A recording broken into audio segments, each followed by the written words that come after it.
Nusigiye Michel?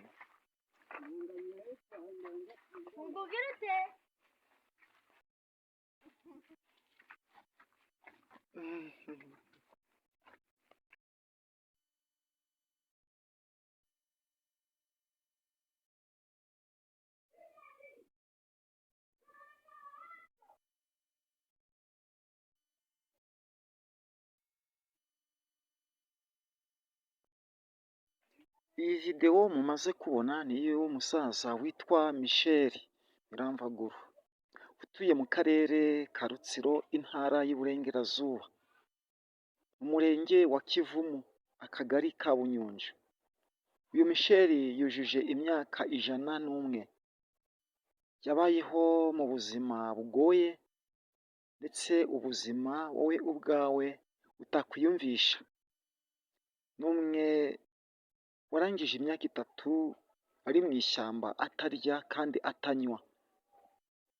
Imvura yaragwaga ntabwo yamugeragaho, ndetse n'abahageraga yarababonaga ariko bo ntabwo bamubonaga. Imyaka 3 ishize yaje kuva muri iryo shyamba, igihe kijya kigera agatanga ubuhamya, ariko ntabwo apfa kurekura ubuhamya bwe, abubwira uwo yishingikirijeho cyane, uwo babana, umuturanyi. By'umwihariko aribana, nta mugore yigeze ashaka, nta bana yigeze abyara. Yabayeho mu buzima nk'ubwa gipadiri, kandi ubu buzima abusaziyemo.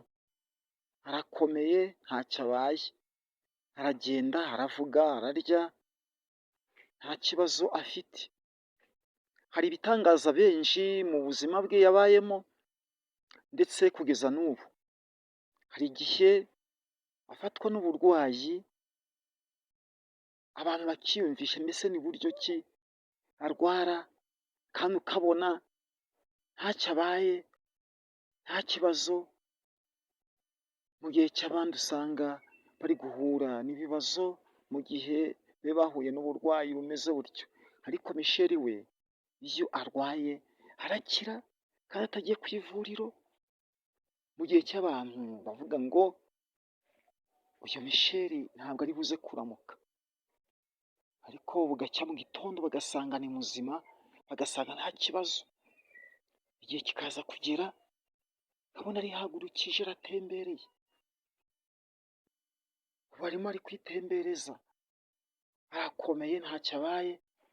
Uyu Michel rero yabayeho muri ubwo buzima, ubuzima umuntu atakwiyumvisha, ndetse ubuzima umuntu yakurura ntabashe kubyishyikiriza ngo aze kumva yuko byabayeho kuko byabayeho.